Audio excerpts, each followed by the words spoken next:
यो hello दोस्तों, स्वागत है आप सभी का फिर से। तो आज की इस वीडियो में हम साकामोटो डेज के 5वें एपिसोड को देखेंगे। तो अगर आपने अब तक इसके पहले के एपिसोड्स को नहीं देखा है तो पहले उन्हें देख लेना। उनके लिंक मैं आपको डिस्क्रिप्शन में तो दे ही दूंगा। तो फिर ठीक है, अब बिना किसी देरी के शुरू करते हैं। तो एपिसोड शुरू होता है, साकामोटो कहता है कि अब वो सच में लड़ने के लिए रेडी है। बॉइल्ड उसे कहता है कि उसे ये तो नहीं पता कि तूने क्या किया है, पर तेरे ऐसे अचानक से थोड़े वजन कम करने से तू ये मत समझ लेना कि तू मुझे हरा देगा। वो साकामोटो को जल्दी लड़ने के लिए कहता है क्योंकि उसकी फैमिली मुसीबत में जो है। साकामोटो जवाब देता है कि उसे कोई फिक्र नहीं है क्योंकि उसके पास एक फैमिली है जिस पर वो भरोसा करता है। यू नो किसकी बात हो रही है, सिन और लू है ना। वो फिर तेजी से जाके बॉइल्ड को एक मुक्का मार देता है और साकामोटो इतना फास्ट होता है कि बॉइल्ड इस पे कुछ रिएक्ट भी नहीं कर पाता है। इधर हम सिन के साथ देख ओबिगुरु लू से कहते कि भागने के बजाय वो उस पर अटैक करे। जैसे वो फिर काउंटडाउन शुरू करती है, लू अपने बालों से उस पर अटैक करती है। सिन चिल्लाता है, अबे क्या कर रही है तू बहन, मेरी जान इधर जोखिम में है, थोड़ा तो सीरियसली लड़ ले। ओबिगुरु अपनी लात मार के लू को जमीन पर गिरा देती है। सिन जोर से लू का नाम चिल्लाता है। ओबिगुरु को लगता है कि शायद उसने लू को हरा दिया है, पर तभी लू हंसने लगती है और कहती है, क्यों हिला डाला ना। ये नशेड़ी औरत तो अपने ही मजे में होती है। लेकिन फिर भी वो ओबिगुरु को किक से बचती है और उस पर अटैक भी करती है। लू उसके अटैक से बचती है कि ओबिगुरु अपना मुक्का मारने का उसे ट्राई करती है, लेकिन तभी लू उसके बाहु पर किस कर देती है जिससे टाइम रिसेट हो जाता है और वो फिर से अटैक करती है। ओबिगुरु उसे कहते हैं कि अगर तुझे सच में लड़ना है तो मारने की नियत में आ मुझे। पर लू उसे बोलते कि वो लोगों को नहीं मारती और ये उनका फैमिली रूल है। ओबिगुरु को कुछ समझ नहीं आता तो वो उससे पूछते हैं क्या है ये रूल वगैरह। लू बताते है कि ये रूल उनके फैमिली फॉलो करती है और वो उनसे प्यार करती है।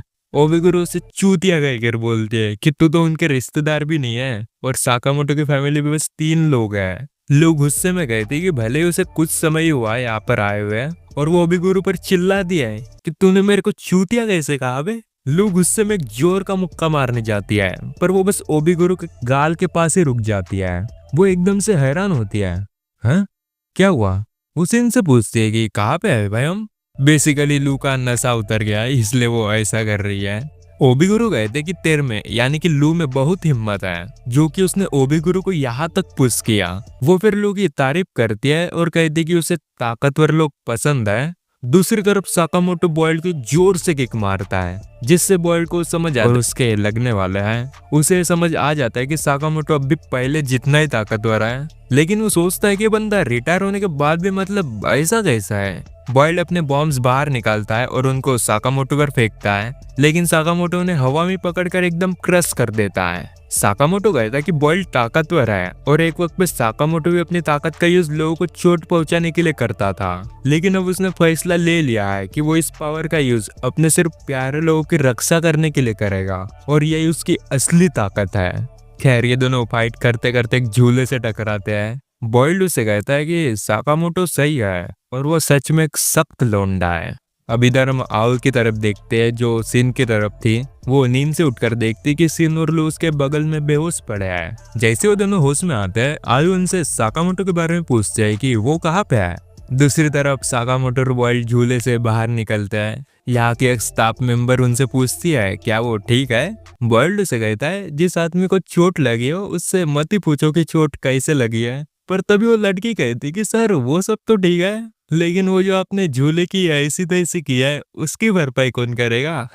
खैर इसके बाद बॉइल्ड साकामोटो की तारीफ करता है और कहता है कि अब से वो साकामोटो से पंगा नहीं लेगा। इस बीच साकामोटो एक बन खा रहा होता है और बॉइल्ड भी उसे एक मांगता है। साकामोटो तभी अपना आधा खाया हुआ बन उसे देता है और कहता है कि बाकी तो उसके परिवार के लिए है। बॉइल्ड फिर उसके सर पर लगी बाउंटी के बारे में वार्न करता है और तभी आओ ये बात सुन लेती है। वो साकामोटो से गुस्से में पूछती है, हाँ तो क्या कह रहे थे तुम। इधर साकामोटो, सिन और बॉइल्ड आओई के चंगुल में फंसे होते हैं और दूसरी तरफ हाना, लू और ओबिगुरु मस्त मजे से कॉटन कैंडी लेने जाते हैं। साकामोटो सब सच बोल देता है कि उसके सर पर बाउंटी लग गया है और अब तक कई सारे असैसिन्स ने उस पर अटैक करने की कोशिश भी किया है। ये सुनते ही आओ गुस्से से भड़क जाती है और कहते हैं कि उसने बात उससे कैसे छुपाई। तभी बॉइल्ड बीच में आता है और साकामोटो को बचा के कहता है आखिर हम मर्द लोग कम्युनिकेशन में इतने अच्छे नहीं होते और साकामोटो तो बस अपनी फैमिली के लिए एक अच्छा दिन निकालना चाहता है। आवे फिर बॉयल्ड को भी गुस्सा दिखाकर धमका दिया है कि वो साकामोटो को मारने के बारे में सोचे भी ना। बॉयल्ड बोलता है, हाँ मैडम जी, सुन ली आपकी बात। आवे फिर साकामोटो को याद दिलाती है और हमें यहाँ इनके एक और रूल के बारे में पता चलता है कि उनके फैमिली रूल के हिसाब से झूठ बोलना और एक दूसरे से सीक्रेट्स रखना अलाउड नहीं है। वो साकामोटो से गई थी, जब तेरा मुंह फुलाने का टाइम खत्म हो गया है और अब चुपचाप तो इस बाउंड्री का कोई सोल्यूशन निकाल। अब यह सब बात खत्म हो जाती है। इसके बाद सिन साकामोटो से पूछता है कि अब हमें क्या करना चाहिए। साकामोटो बोलता है, और क्या, अब ये बाउंड्री हटवानी पड़ेगी। ये लोग बॉयल्ड और ओबिगुरो से डोडेनकाई के बॉस के बारे में डिटेल्स मांगते हैं, लेकिन इन दोनों को उनसे कोई जानकारी नहीं मिलती है। इसलिए वो फिर एक वीडियो रेंटल स्टोर पर जाते हैं जहाँ पर उन्हें कई सारी इंफॉर्मेशन मिल सकती है। यहाँ पे हमें पता चलता है कि ये बस एक वीडियो रेंटल शॉप नहीं है, बल्कि एक ऐसी दुकान है जो हर तरह की जानकारी मूवीज के फॉर्म में बेचते हैं। ये लोग मूवी देखते हैं जिसमें डोडेनकाई के बारे में काफी इंफॉर्मेशन मिल जाती है इन्हें। सीन का तो ठीक है, वो देख रहा था। साकामोटो का तो पता नहीं, वो तो सोने में ही लगा था। और लू तो भाई उसका अलग ही चलता रहता है। खैर मूवी खत्म होने के बाद ये लोग निकलते हैं। जाते वक्त फिर दुकानदार साकामोटो को वार्न करता है कि संभल के रहना, क्योंकि उसके कुछ पुराने दोस्त मिलने आ सकते हैं। सीन उससे पूछता है कि इसका क्या मतलब था। दुकानदार बोलता है कि जो अभी तुमने मूवी देखी वो मूवी अभी अवेलेबल ही नहीं है। तभी हम किसी दूसरी तरफ देखते हैं जहाँ हम नागुमो और भी कुछ लोगों को देखते हैं और ये लोग खाना खा रहे होते हैं। तब एक बंदा यो नागुमो से पूछता है कि क्या ये बात सच है कि वो साकामोटो से मिला था। नागुमो झूठ बोलता है और कहता है, हाँ, ये कौन बंदा है, मैंने तो कभी इस बंदे का नाम ही नहीं सुना है। ये सुन के यो गुस्सा हो जाता है, साले बकचोदी मत कर। तभी एक और बंदा सीसीबा बीच में बोलता है कि ये सब अभी इम्पोर्टेंट नहीं है, क्योंकि उनके मास्टर यहाँ पे आने वाले हैं। यो नागुमो पर भरोसा नहीं करता और एक चाकू उस पर चलाता है, लेकिन नागुमो अपनी चम्मच से उसे रोक लेता है। सीसीबा फिर कहता है, ये बच्चे भी ना कभी नहीं सुधरेंगे। तभी फिर ओसारागी सीसीबा को कहता है कि तुमको शायद ये डिश पसंद नहीं आएगी। तो सीसीबा फिर गुस्से में शेफ को बुलाता है और सीधा उसके पेट में चाकू घुसा देता है। वो बोलता है, साले तूने मेरे खाने में प्याज क्यों डाला बे। तभी वह एरिया आता है जिसका वो इंतजार कर रहे थे, और ये बंदा JAA का कम्युनिकेशन कोऑर्डिनेटर है। वो सबको ग्रीट करता है और कहता है कि उसे खुशी है कि उसे एक ही साथ में ऑर्डर के सभी मेंबर से मिलने का मौका मिला है। यो कहता है, नहीं नहीं, यहाँ सभी मेंबर्स नहीं है, बल्कि 4 लोग नहीं है। सीसीबा समझाता है कि 3 लोग तो वैसे भी कभी टाइम पे नहीं आते हैं, लेकिन एक बंदा ताकामुरा, उसका अजीब लग रहा है, वो ऐसा कभी नहीं करता है। नागुमो कहता है, अरे भाई बिजी होगा। खैर तभी एरिया अपना अनाउंसमेंट देता है कि उन्हें एक नए असाइनमेंट पे भेजा जा रहा है।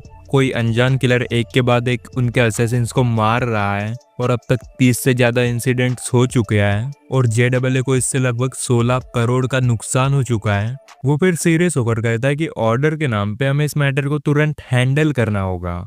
इसके बाद ये लोग अपने मिशन के लिए निकल जाते हैं और सीधा डोडेनकाई के हेडक्वार्टर्स की तरफ जाते हैं, और साथ ही में ये लोग जैकेट भी पहन लेते हैं। यहाँ डोडेनकाई हेडक्वार्टर्स में 2 एम्प्लॉय आपस में बात कर रहे होते हैं। वही साकामोटो के बाउंड्री के बारे में और बॉयल्ड के हारने के बारे में डिस्कस करते हैं और कहते हैं कि साकामोटो को मारना कोई आसान काम नहीं है। सीन और साकामोटो ने चुपके से सीलिंग से देख रहे होते हैं। सीन एक रोप नीचे गिराता है और चुपके से गार्ड को गिरा भी देता है और दूसरा गार्ड आगे ही चलता रहता है, और जब तक वो पीछे मुड़कर देखता है साकामोटो उसे भी डाउन कर देता है। ये दोनों फिर अपने जैकेट्स उतार कर ग्राउंड पे फेंक देते हैं। लून से पूछती है, क्यों, क्या हुआ। सिन कहता है, कुछ नहीं, बस वो उससे बोर हो गया था इसलिए फेंक दिया। लू फिर पूछते है कि बॉस कहाँ पे है। सिन बोलता है, अबे तुम मूवी देख रही थी या मजाक कर रही थी। वो फिर उसका जवाब देता है और कहता है कि बॉस टॉप फ्लोर पे है। सिन बता ले कि जैसे मूवी में लोग 2nd फ्लोर से बाहर चढ़कर ऊपर गए थे, वैसा ही हम भी करेंगे, बेसिकली बिल्डिंग चढ़कर जाएंगे। ये सब लोग ध्यान से 2nd फ्लोर तक पहुंच जाते हैं और तब एक गार्ड विंडो खोलकर चेक करने आता है और इसी वक्त साकामोटो चुपके से एक लेजर गन से शॉक देकर गिरा देता है। ये लोग आगे जाते हैं और सिन कहता है कि उसे कुछ तो अजीब लग रहा है, क्योंकि उसे कोई भी दुश्मन की आवाज नहीं सुनाई दे रही है। लू कहती है, भाई तेरा फिर से सिस्टम तो हैंग नहीं हो गया ना। सिन कहता है, अबे नहीं बे।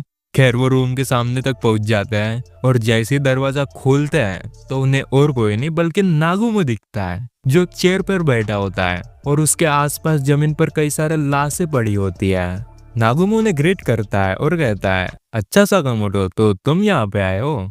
वो कहता है कि वो पकड़ा गया। सिन पूछता है कि वो यहाँ पे क्या कर रहा है। नागुमो जवाब देता है कि उसने कई सारे डोडेनकाई के लोगों को इंक्लूडिंग बॉस को मार दिया है और कहता है कि उसे साकामोटो को भी मारना पड़ेगा। वो इतनी तेज मूवमेंट करता है कि सिन के पीछे आके उसे चौंकाता है और उसके गले में चाकू घुसा देता है।